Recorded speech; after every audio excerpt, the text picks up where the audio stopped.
네, 우리 하나님 말씀 보겠습니다. 하나님 말씀 신약성경 디도서 2장 11절로 14절의 말씀입니다. 디도서 2장 11절로 14절의 말씀입니다. 신약성경 349면에 있습니다. 우리 함께 봉독하겠습니다. 11절로 14절의 말씀을 함께 봉독합니다. 시작. 모든 사람에게 구원을 주시는 하나님의 은혜가 나타나 우리를 양육하시되 경건하지 않은 것과 이 세상 정욕을 다 버리고 신중함과 의로움과 경건함으로 이 세상에 살고 복스러운 소망과 우리의 크신 하나님 구주 예수 그리스도의 영광이 나타나심을 기다리게 하셨으니 그가 우리를 대신하여 자신을 주심은 모든 불법에서 우리를 속량하시고 우리를 깨끗게 하사 선한 일을 열심히 하는 자기 백성이 되게 하려 하십니다. 아멘. 할렐루야. 아멘. 사랑하는 소망의 성도 여러분, 주님의 이름으로 사랑하며 축복합니다. 우리 앞뒤 자분들에게서 인사하겠습니다. 사랑합니다. 축복합니다. 인사하겠습니다. 네. 온라인으로 가정에서 예배드리는 우리 사랑하는 소망 성도들, 성삼위 하나님의 은총이 충만하길 주 이름으로 축복합니다. 오늘 말씀 의미 있는 연말과 성탄절이 되려면 이라는 말씀으로 함께 은혜를 나누고자 합니다. 세상의 모든 사람들은 그 삶의 기준에 맞춰서 나름대로의 도덕적인 삶을 살기 위해 노력을 합니다. 이게 보편적인 삶의 기준이 있잖아요, 그렇죠? 법의 테두리 안에서 우리가 질서를 지키고 삽니다. 그런데 특별히 세상 사람들은 특별히 믿는 우리 그리스도인들 우리에게 조금 더 잘 지키는 삶, 조금 더 정직한 삶, 조금 더 솔선수범하는 삶, 조금 더 의롭고 착한 삶을 살기를 요구하고 바라보고 있다는 것입니다. 한마디로 말씀드리면 예수 믿는 사람은 뭐가 다르긴 다르구나 라는 이야기를 말하고 싶어 한다는 욕구가 잠재됐다고 합니다. 그런데 오늘날 우리의 모습이 이 세상 가운데 어떻게 비춰지고 있는가를 좀 잘 봤으면 좋겠습니다. 정말 예수 믿는 사람은 다르구나, 정말 멋있구나 라는 것보다 오히려 예수 믿는 사람들이, 교회 다니는 사람들이 더 치사하네, 더 옹졸하네, 더 이기적이네, 더 계산적이네, 이런 말을 듣는다면 무언가 우리가 삐뚤어진 삶과 신앙을 소유한 것이 아닌가 또 생각하게 됩니다. 우리가 이런 면에 있어서 좀 억울함을 느낄 수 있고요, 손해본다는 느낌도 받을 수가 있습니다. 그런데 우리가 생각할 것이 있습니다. 그것이 뭐냐면 하나님의 인격과 경륜과 말씀이 세상적 가치보다, 도덕보다 차원이 높습니다. 그래서 세상 사람들은 자기들의 삶보다 높은 선의 그 삶을 살아가기를 원하는 거예요. 그러니까 세상에 믿지 않는 자들도 하나님의 자녀들은 하나님의 말씀 가운데 세상보다 높은 기준의 삶을 사는 것을 기대한다는 거죠. 왜냐하면 주님도 말씀했잖아요. 우리가 뭐예요? 세상 가운데 보냄을 받은 자들이란 말이에요. 세상에 보냄을 받은 자들. 그런데 세상 가운데서 우리가 어떻게 보냄을 받았어요? 세상의 빛이요 소금이다. 그리스도의 향기요 편지다. 그러니까 예수 그리스도의 기준의 삶, 그 기준이 뭐예요? 말씀의 삶이잖아요. 그래서 누가 한 뼘을 치거든 한 뼘도 돌려대고, 누가 오를 가면 억지로 심리도 가주고, 누가 속옷을 달면 겉옷도 다 주고, 이게 세상적 기준과 다르잖아요. 그리고 주님 말씀하잖아요. 내 이웃을 내 몸같이 사랑해라. 편견하지 않는 그런 삶. 우리가 정말 한 해를 돌아보면서 우리가 하나님의 사람으로서 어떤 삶을 살고 있는가를 좀 돌아봤으면 좋겠고요. 또 연말이잖아요. 또 물론 코로나로 인해서 굉장히 좀 분위기가 어수선한 가운데 있고 착 가라앉은 것도 있는데 또 성탄절이 있고 어쨌든 그래도 이런 가운데 우리가 어떻게 의미 있게 시간을 보낼 수 있는가 참 중요한 도전이 아닐 수가 없습니다. 오늘 특별히 본문에 디도가 등장하잖아요. 디도가 있던 그레데사는 하나님의 자녀들이 원래 우리 시대와 똑같이 도덕적인 삶의 면에 있어서 비난받는 삶을 살고 있었어요. 그들의 마음과 양심이 더러워서 입으로는 하나님을 부르지만 찬양을 하지만 그들의 삶의 행위로 세상 믿지 않는 사람들에게 뭐예요? 신뢰를 받지 못하고 있었어요. 원래 우리 시대 가운데 많은 사람들이 우리가 하나님의 자녀로서 하나님을 찬양하고 하나님 앞에 기도하고 예배를 드려요. 그런데 정작 내 삶의 행위에서는 뭐예요? 예수 믿는 사람으로서의 신뢰를 주고 있지 못한다는 데 문제예요. 그러니까 디도가 살고 있던 그대 섬에 살고 있던 사람들과 이 시대에 우리의 삶이 별반 차이가 없다는 거예요. 그리고 이 그레데에 사는 사람들이 예수 믿는 사람들이 얼마나 연약했으면 그 하나님을 모르는 사람들이 뭐라냐면 예수 믿는 사람들은 그래서 하면 참 게으르다. 그리고 참 거짓말을 잘한다. 여러분 우리 스스로 잘 생각해 보세요. 여러분 정말 부지런한 성도입니까? 아니면 정말 게으른 삶을 사는 성도입니까? 아니면 내 입술에 정말 정직함이 유지하고 있나요? 아니면 정말 나는 그 순간순간 모면하기 위해서 그냥 양심 마무리적인 거짓말을 잘 하고 있나요? 한번 들어봤으면 좋겠어요. 여러분 우리는 세상과 구별된 존재예요. 왜냐하면 교회는 세상과 구별된 곳이고요. 성도는 뭐예요? 세상과 구별된 하나님의 사람들이에요. 그러면 구별됐다는 건 뭐예요? 기준점이 있는 거죠. 구별됐다는 것은 기준이 서 있을 때 구별될 수 있어요. 그래서 우리는 교회는 어떤 기준이 있어야 돼요? 세상과 다른 바른 진리의 기준이 있어야 돼요. 그리고 성도는 세상과 다른 바른 기준의 세계관, 성경적 세계관을 가지고 있어야 돼요. 이게 성경적 세계관이 뭐냐? 성경적 말씀의 사고방식을 갖고 살아야 된다는 것입니다. 교회를 다님으로 인해서 예수를 믿음으로 인해서 부귀영화의 삶을 살고자 예수 믿으면 안 된다는 거예요. 그게 연약하긴 한데 그건 세상에 믿지 않는 사람과 똑같다는 거예요. 우리는 하나님의 자녀로서 하나님 앞에 영광된 삶을 살기 위해서 뭐예요? 우리는 늘 몸부림쳐야 된다는 사실입니다. 그렇기 때문에 우리는 교회는 바른 진리가 선포돼야 되고 우리 성도들은 하나님의 사람으로서 우리의 삶 가운데서 하나님의 영광을 드러나기 위해서 뭐예요? 매일 삶에 있어서 최선을 다해야 된다는 사실입니다. 이제 한 주간이 우리 안에 주어져 있는 시간이 있는데요. 저는 바라기를 우리 사랑하는 소망의 성도 여러분들이 정말 의미 있게 이 한 주간을 보냈으면 좋겠습니다.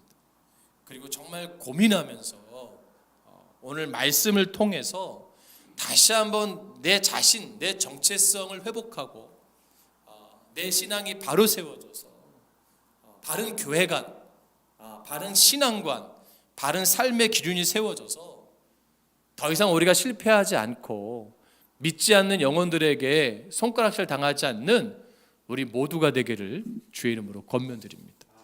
그러면 우리가 어떻게 하면 바른 정체성, 바른 기준을 갖고 그러한 성도의 삶을 살 수 있을까? 우리가 도전하게 되잖아요. 오늘 본문을 보니까 참 중요한 것을 가운데 일깨워주고 있어요. 첫째로 우리가 그것을 알기 위해서 가장 중요한 게 뭐냐? 은혜를 새롭게 깨달아야 된다라고 도전하고 있습니다. 여러분 11절 말씀 보세요. 11절 말씀 본문의 11절 말씀 같이 봉독합니다. 시작. 모든 사람에게 구원을 주시는 하나님의 은혜가 나타나. 이게 뭐냐면요. 예수님이 오신 목적을 분명히 알아야 된다는 거예요. 예수님이 왜 오시냐? 이게 과거형의 단어거든요. 이 문장이 예수 그리스도의 성육신이라는 거예요. 그렇죠? 그 성육신은 뭐예요? 우리를 구원하기 위해서 이 세상에 오셨다는 거예요. 우리의 죄 문제를 해결하기 위해서 십자가를 지시기 위해서 예수님이 육신의 몸으로 오신 거예요. 그래서 요한복음 1장 14절의 말씀이 뭐라 그래요? 말씀이 육신이 되어 우리 가운데 거하게 하심에 우리가 그 영광을 보니 아버지의 독생자의 영광이요 은혜와 진리가 충만하더라. 그러면 예수님께서 왜 성육신의 은혜로 우리 가운데 임했을까요? 그것은 함께 해주신다는 은혜, 함께 해주신다. 그래서 그 성육신 대신 표현을 마태복음 2장 23절에서 이렇게 말하잖아요. 보라, 처녀가 잉태하여 아들을 낳을 것이요 그 이름을 뭐라 그래요? 임마누엘이라 하리라 하셨으니 이를 번역한즉 하나님은 우리와 함께 계시다 함이라.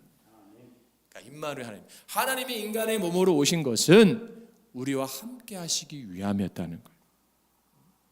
그래서 우리와 함께 하셨다는 건 뭐예요? 우리와 함께 하셔서 하나님께서 어떤 삶을 살기를 원하시는 거예요? 하나님의 기쁨 되기를 원하시는 거예요. 그럼 하나님의 기쁨 되는 삶은 뭐예요? 우리 세상적인 기준의 그것이 아니라 그 어떤 어려움이 있어도 어떤 힘듦이 있어도 그것을 뭐예요? 내 안에 사명을 뭐예요? 붙잡고 가는 삶이에요. 그래서 이사야 선지자가 이렇게 말하죠. 이사야 53장 3절 말씀에 그는 멸시를 받아서 사람에게 실어 버림 바 되었으며 간고를 많이 겪었으며 질고를 아는 자. 우리가 안 대로 마국간 말구유에서 태어난 그 메시아 주님은 세상에 가장 낮고 천한 곳으로 온 거예요. 인생의 바닥을 경험한 거예요. 피곤과 목마름을 경험하셨어요. 모든 사람들부터 이해를 받으신 것이 아니라 오해를 받으셨어요. 모든 관계 속에서 주님은 깨어진 관계의 어려움과 고독을 경험하셨어요.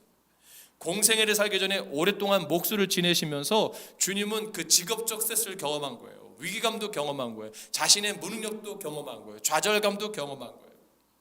우리의 인생에서 경험할 것을 예수님은 뭐예요? 다 경험하시는 거예요. 근데 그런 주님이 뭐예요? 우리 함께 하겠다는 거예요. 왜? 연약함을 뭐예요? 다 함께 경험했다는 거예요. 이게 참 놀라운 겁니다.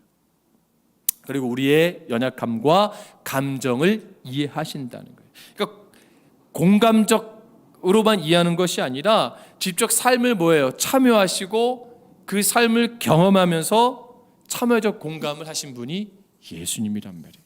그것이 바로 임마누엘의 그 예수님. 그래서 여러분 정말 큰 슬픔과 괴로움을 경험해 보지 못한 분들은요, 정말 그러한 그 슬픔과 아픔과 그 괴로움을 당하신 분들의 심정을 잘 이해할 수 없다고 그래요. 늘 여러분 몸이 건강한 사람은 쉽게 피로를 느끼고 몸이 연약한 사람들을 잘 이해를 못해요. 아니면 그 정도 일했다고 벌써 누워 있어? 이해를 못해요. 힘이 센 사람은 힘이 연약한 사람의 안타까움을 모릅니다. 여러분 정말 머리가 뛰어난 명석한 분들이 정말 그런 것 가운데 그것을 좀 이렇게 그러니까 명석하지 못하고 좀 부족한 분들을 잘 이해를 못하는 경우가 많아요. 그리고 우리가 신앙 가운데도 마찬가지예요. 왜 저 성도님은 저 형제님은 왜 신앙이 저렇지? 잘 이해를 못할 때가 많아요. 근데 우리 주님은 뭐예요? 육신으로 오셔서 자신을 낮추시고 그리고 삶의 무게와 고독한 한계와 아픔을 경험하시면서 여전히 이해하시고 사랑하시고 품으셨다는 거예요. 그리고 고통을 아파하셨다는 거예요. 그리고 그것을 불쌍히 여겨주셨어요. 이게 다른 거예요. 그럼 우리가 기준이 뭐가 돼야 돼요? 같이 아파야 되고 같이 울어줘야 되고 같이 웃어줘야 되고 공감해야죠. 할렐루야. 이런 멀리 있는 분들 자꾸 찾아가지 마요. 우리 한국교회 성도들의 특징이 뭔지 아세요? 하여튼 그 멀리 있는 분들 잘 찾아가 위로 공감. 집사님, 권사님, 목사님, 다 형제님, 자매님 위로해요. 정작 자기 소중한 아내, 소중한 남편, 자녀들은 별로 그렇게 모르겠어요. 다 그런 거 아닌데 보편적으로. 그러니까 그걸 볼 때 참 이율배반적인 거 아니에요? 밖에 사람한테 잘하는데 정작 내 자녀, 내 아내, 내 남편들이 느끼는 그 허탈감 생각해 보세요. 여러분 한 주간 여러분 남편을 한번 공감해 보세요. 아내에 대해서 한번 공감해 보시고 자녀들에 대해서 부모님에 대해서 한번 공감하려고 하는 능력을 한번 키워보세요. 할렐루야. 이거 굉장히 중요한 겁니다. 아, 힘들었겠구나. 어려웠겠구나. 참 그런 힘든 시간을 지내왔구나. 알아야 돼요. 그리고 내 아내가 어떤 아픔의 삶을 살았는지, 내 남편이 어떤 처절한 삶을 살고 있는지를, 내 자녀가 또 어떤 고통 가운데 삶을 살고 있는지를 알아야 돼요. 그리고 어떻게 해야 돼요? 알려면 어떻게 해요? 공감해 줘야 돼요. 누구처럼요? 예수님처럼. 그리고 해서 그를 위해서 뭐예요? 함께 어떻게 해야 돼요? 울어줘야 돼요. 할렐루야. 그게 예수님 마음이에요. 그리고 위로와 격려와 기도를 해야 되는 거예요.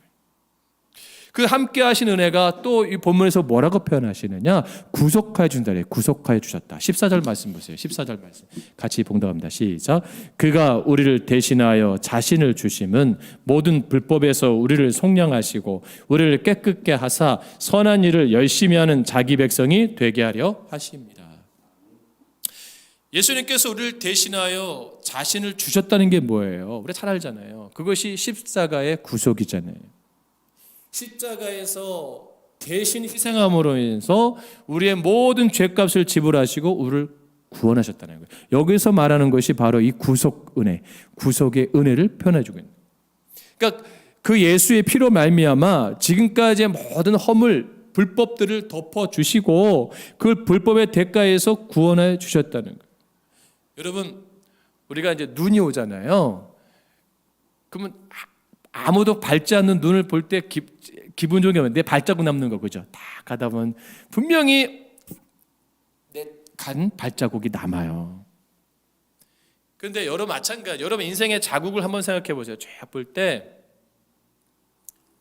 행복한 발걸음이 있습니까? 아니면 부끄러운 발걸음, 돌아보기에 참 창피한 발걸음도 분명히 우리 가운데 있어요. 그런 부끄러운 발자국, 창피한 발자국을 예수님이 어떻게 하신다는 거예요? 주의 피로 뭐예요? 덮어주신다는 거예요. 그것이 성육신과 십자가의 구속 안에 담겨져 있는 은혜라라고 표현해주고 있죠. 그러니까 이제 금제 성탄절이 있잖아요.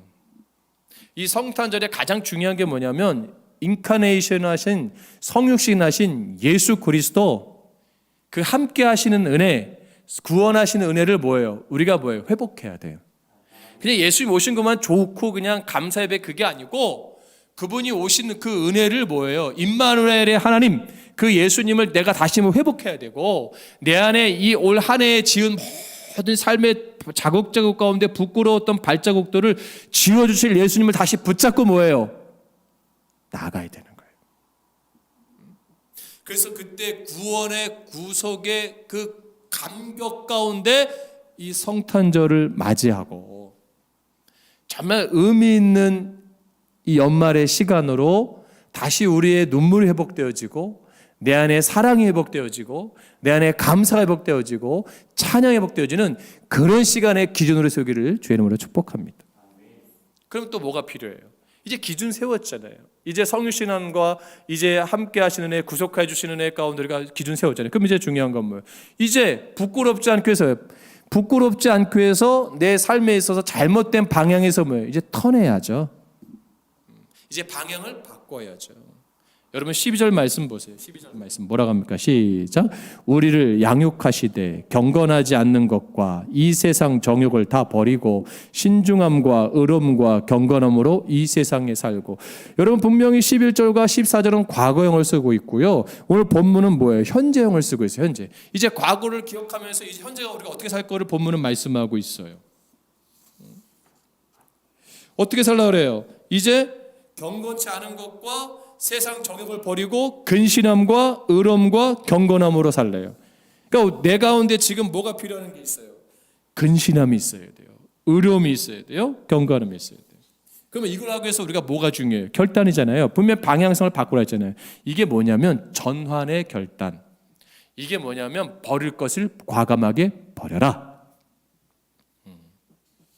성육신의 은총은 여러분 다른 게 아닙니다. 성육신을 경험하잖아요. 그러면 경건하지 않은 것과 이 세상의 정욕을 버리게 돼요.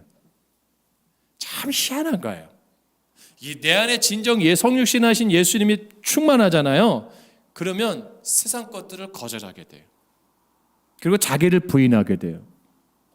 여러분 프란시스 세포가 이런 말을 했거든요. 경건치 않은 것으로 하나님 나라에 가져갈 수가 없다.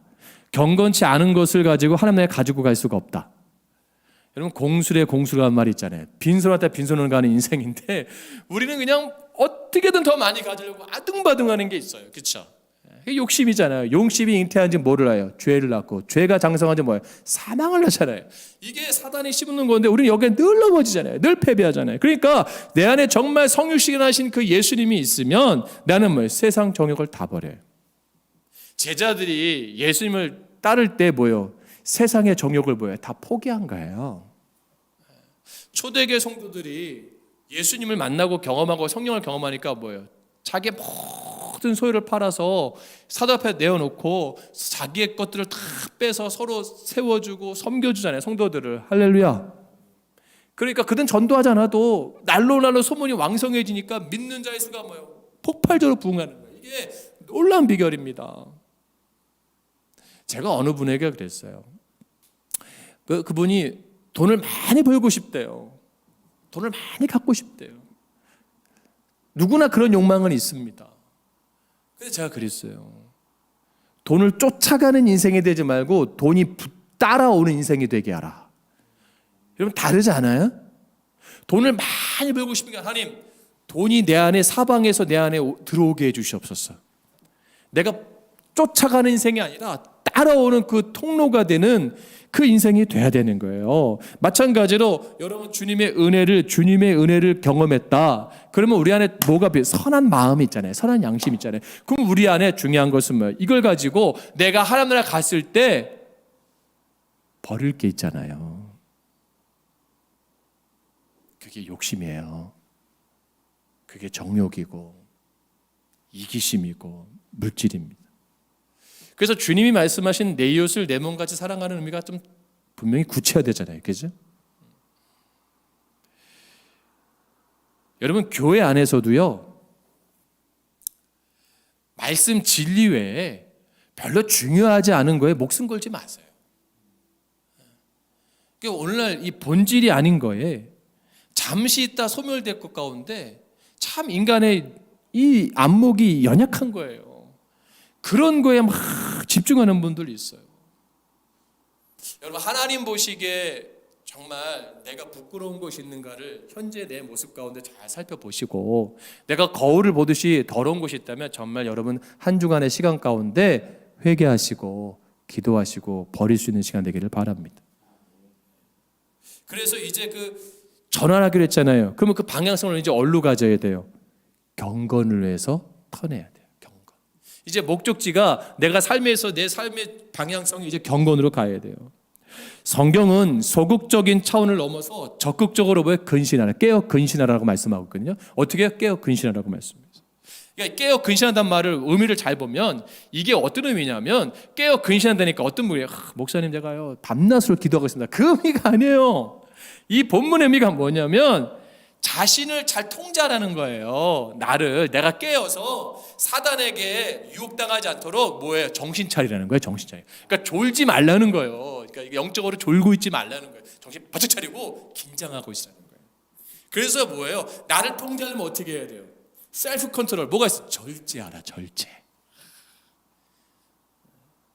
제가 우스갯소리로 항상 성령의 마지막 열매가 뭐냐고 그러잖아요. 절제잖아요. 절제. 그러니까 절제가 얼마나 힘든지 아셔야 돼요. 여러분 이 시대가 절제를 못해서 후유증이 많은 거예요. 음식물 쓰레기 얼마나 많이 남습니까? 그게 왜 남을까 생각했어요. 절제하지 못하게 먹으니까 먹을 만큼만 시켜야 되는데 그냥 과하게 시키고 버리는 게 더 반인 거예요. 이게 어이없는 거 아니에요? 어이가 없는 거예요. 옷도 그래요. 옷도 딱 필요한 것만 있어야 되는데 절제하지 못하고 다 그런 건 아니지만 어떤 분 집에 가니까 신발장에 신발이 한 100켤레 있더라고. 와, 깜짝 놀랐어요. 그래봐야 신는 건 하나인데 철제를 못하는 거예요.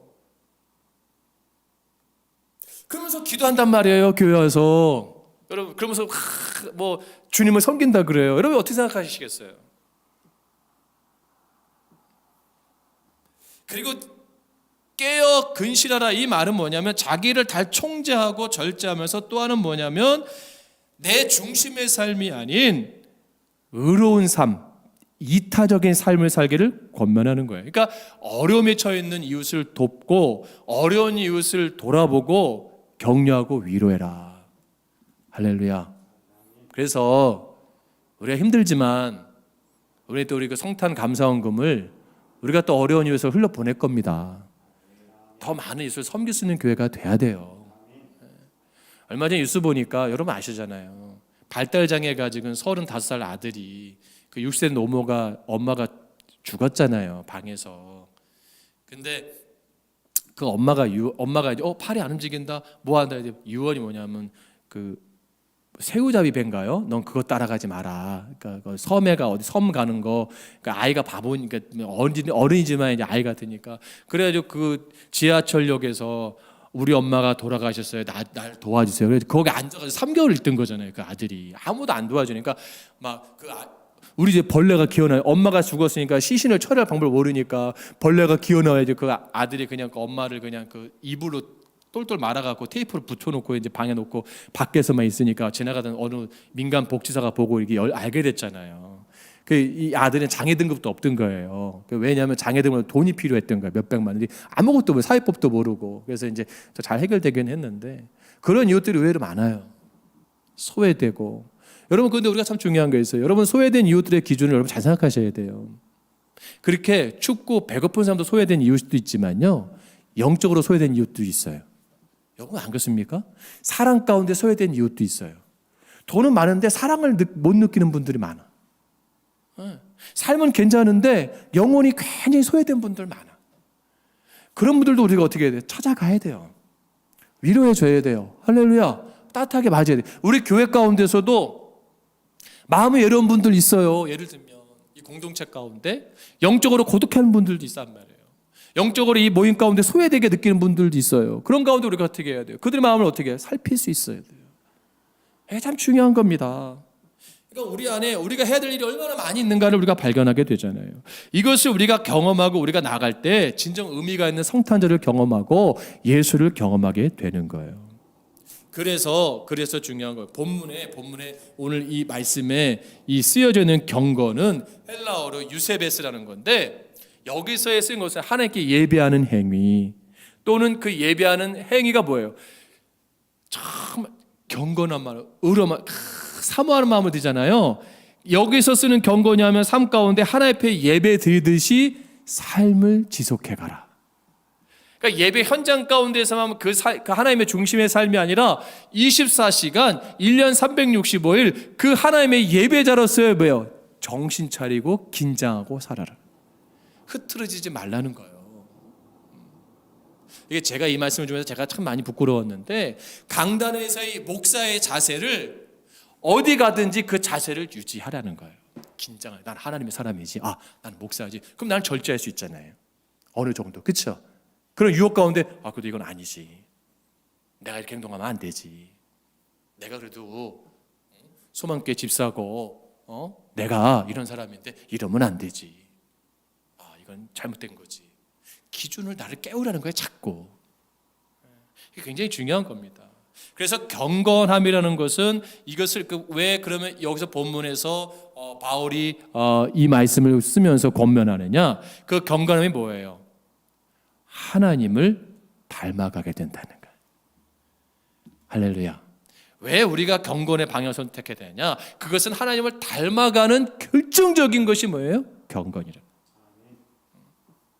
그러면 이 경건을 가려면 반드시 뭐가 필요해요? 하나님의 은혜를 깨달아야 돼요. 주님의 은혜를 깨달아야 돼요. 주님이 왜 오셨어요? 나를 구원하시기 위해서. 나와 함께 하시기 위해서. 그 은혜를 깨달을 때 나는 방향을 바꿀 수가 있어요. 탕자가 자신의 죄를 깨우치고 깨달았을 때 생각난 집이 어디예요? 아버지 집이에요. 방향을 바꾸는 거예요. 다시 아버지를 향해서 포커스를. 그냥 아버지 집에 내가 종으로도 만족하겠다면, 그러나 방향을 바꿨을 때 그거 뭐예요? 신분 회복되잖아요. 이게 중요한 겁니다. 내 방향이, 우리가 신앙생활을 하고 있지만 내가 너무 방향성이, 우리 교회도 마찬가지. 여러분, 제가 만약에 방향성을, 오집사님 뭐 교회가 성장하면 그렇잖아요. 목사님들이 좀 이렇게 좀 세상적인 방향성을 자꾸 하려면 지사님 저한테 얘기해 주셔야 돼. 목사님, 방향성이 좀 세상적인 것 같습니다.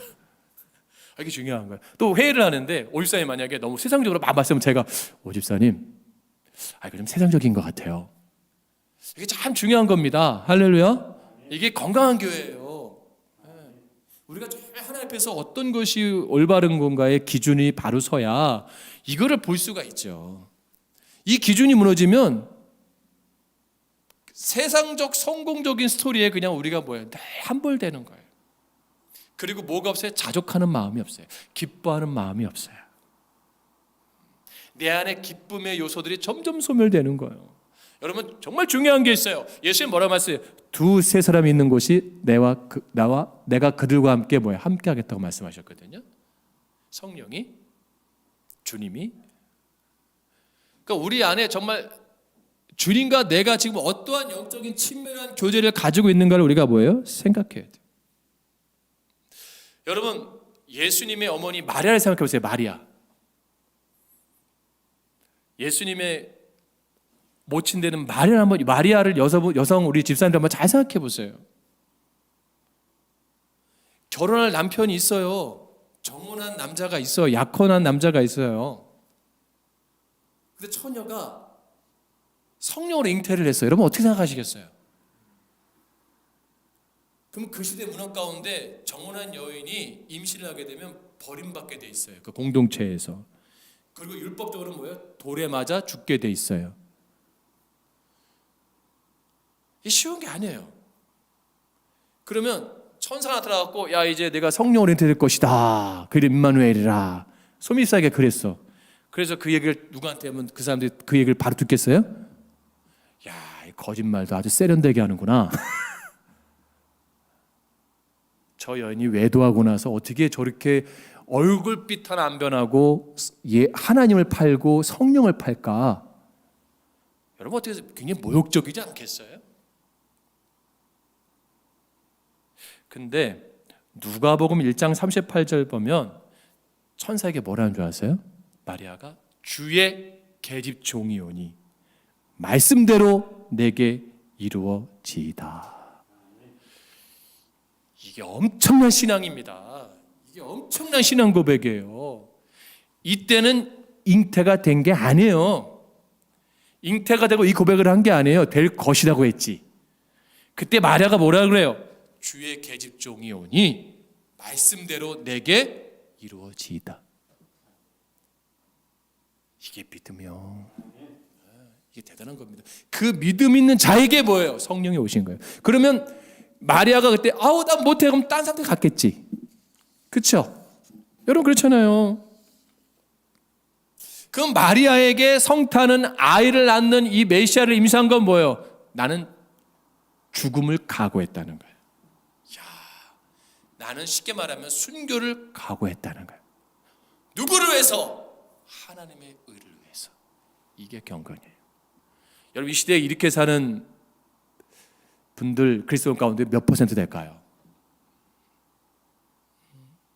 하나님의 영광을 위해서 하나님의 뜻을 받아들인다? 놀라운 건요, 기독교 2000년 역사 가운데 그러한 순교자들의 피를 통해서 교회가 세워졌어요. 참 놀라운 거예요. 여러분 오늘 우리가 이렇게 예배를 드리고 또 성탄절 예배를 한번 드린다고 해서 우리의 삶의 의미가 뭐가 달라져요? 없어요. 이제는 마리아처럼 뭐예요? 죽을 각오를 해야 돼요. 순교할 각오를 해야 돼요. 그래야 결단할 수 있어요. 말로 아무리 결단해보세요. 그게 대안 안 돼요. 여러분 주님 앞에 부끄러운 습관, 기질, 죄된 것을 끊는 게 쉽지 않잖아요. 누구처럼 해야 돼요? 마리아처럼 죽기로 작정하면 돼요. 내가 주변에서 죽을 수 있습니다. 그 결단 마음을 가지고 방향을 바꿀 수 있는 거예요. 그 결단의 마음을 가지고 여러분이 이 한 주간 연말을 참 마무리하셔야 돼요. 그러면 과거 주님이 우리에게 베푸신 은혜를 깨닫고 현재 내 삶에 버려야 할 것을 버린 후에 이제는 뭐예요? 미래를 향해 나가야죠. 소망을. 그냥 바울 사도가 13절 말씀 보세요. 뭐라고 도전합니까? 이제 13절 말씀 가지고 온답니다. 시작. 복스러운 소망과 우리의 크신 하나님 구주 예수 그리스도의 영광이 나타나심을 기다리게 하셨으니. 할렐루야. 바울이 디도에게요, 과거, 현재, 미래를 이 짧은 구절이지만 다 담고 있어요. 이게 놀라운 이게 문장력입니다. 뭐라고 표현하냐면 반드시 그날에 복된 희망의 날을 믿음으로 기다려라. 그러니까 그레데에 있는 성도들이 얼마나 믿는 성도들이 게으르고 거짓말하고 세속적이고 세상적이고 이기적이고 믿지 않는 자보다 더 거짓말 잘하고 속이고 하나님 앞에 예배드린 것 같지만 삶은 전혀 그렇지 않은 그들의 가운데 낙담되잖아요. 디도가 얼마나 힘들겠어요. 참 어려운 거예요. 여러분 자녀를 하나님의 자녀를 잘 키우려고 하는데 이 자녀가 안 될 때 얼마나 낙담돼요. 여러분 남편이 좀 하나님의 사람의 멋진 남편, 멋진 아내 되려고 하는데 안 될 때 얼마나 낙담돼요. 그럴 때 딱 바울이 뭐예요? 그 낙담되고 힘들 때, 연약할 때 우리 스스로도 하나님 나 정말 좋은 목사 되고 싶습니다. 좋은 성도 되고 싶습니다. 다짐하고 결단하는데 왜 이렇게 거짓말하는 사람 목사고 이기적이고 세속적이고 타락적이고 이렇게 옹졸하고 치사한 목사인가 괴물되잖아요. 그럴 때 중요한 게 뭐예요? 왜 그럴 때 뭐가 필요하냐? 반드시 뭐예요? 그것을 이겨나갈 때, 그것을 극복할 때는 복된 희망의 날을 바라봐라는 거예요. 이것은 뭐예요? 반드시 하나님 뭐예요? 그런 마음을 가지고 갈 때 변화시켜 주시겠다는 거예요. 지금 내가 봤을 때 보잘것없이 보일진 모르지만 하나님은 그럼에도 불구하고 나를 택하셔서 나를 향한 비전이 있으시고 나를 향한 꿈이 있으시고 나를 통해 이루실 뭐예요? 하나님의 의가 있다는 거예요. 여러분 이거를 경험하셔야 돼요. 아니 나같이 못 배우고 못난 사람이 뭐 할 수 있을까요? 아니니까요. 여러분 그건 사단에게 스스로 속는 거예요. 합리화시키는 거예요. 여러분 그러면 안 됩니다. 왜요? 예수님이 나를 위해서 오셔서 십자가에 죽으셨잖아요. 그 피값 그게 값없는 게 아니에요. 내가 그런 존재란 말이에요. 그러니까 내 삶에 있어서 아무리 힘들어도 반드시 변화시키실 하나님을 바라보고 우리가 절대로 여러분 스스로 포기하지 마세요. 왜 포기하세요? 여러분 가정, 여러분 일터, 여러분 신앙 절대 포기하면 안 됩니다. 왜? 하나님은 뭐예요? 하나님은 포기하지 않고 믿음을 향해 전진해 갈 때 반드시 하나님 뭐예요? 승리하게 주신다는 거예요. 오늘 지금 내 삶은 초라해 보일지 모르지만 그날 가운데 영광 가운데 주님이 나타나실 뿐만 아니라 우리도 그 영광 가운데 들어가게 해주실 거라는 거예요. 왜? 우리는 하나님 나라 가야 되잖아요. 다 주님 만나야 되잖아요. 아멘. 여기서 끝나는 게 아니잖아요. 여기서 끝난다면 여러분 마음껏 살아야 돼요. 무신론들처럼 그냥 마음껏 살아야 돼요. 먹고 마시고 노는 거에 다 인생을 허비해야 돼요. 근데 우리는 그게 아니잖아요. 우리는 그 나라와 그를 위해 사는 거잖아요. 목적 있게 지음 받았잖아요.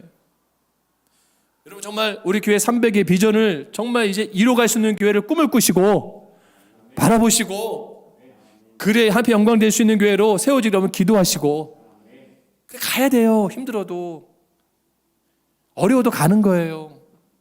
왜? 그들의 영광이 있기 때문이에요. 여러분 이제 정말 천국에서 상 주실 하나님을 바라보고 그 소망이 나 안에 있어서 정말 이런 모든 어려운 것들을 이겨내고 헌신하고 승리하기를 주의 이름으로 축복합니다. 이제는 뭐예요? 버릴 건 버리세요. 여러분 그 자존심 버리시라니까요. 그 교만함 좀 버리세요. 그리고 그 시기 질투도 좀 버리세요. 미움 다툼도 버리시고 허영심도 버리시고 음란한 것도 버리시고 그 소유하고 소유하려는 욕심 좀 버리시고 할 수만 있으면 이웃과 더불어 가족과 더불어 기쁨을 나누고 사랑을 나누세요. 아무리 어려워도 우리는 소망이 있잖아요. 그게 주님이 기쁨 되는 거예요. 그래서 이제 그러한 믿음 가운데 우리가 바로 세워지는 우리 모두가 되기를 주로 축복하고요. 여러분 한 주간 그런 정리하는 시간, 내 안에 정말 성육신 하신 예수가 회복되고 있는가, 그 함께 하시는 인카네이션 임마누엘의 하나님 내 안에 살아계시는가. 이젠 그래서 그 하나님을 통해서 내가 방향이 바뀌고 경건으로 방향이 바뀌고 이제 정말 결단해서 하나님 앞에 축복으로 영광 돌릴 수 있는 그런 소망의 삶이 되기를 주의 이름으로 축복합니다. 기도하겠습니다.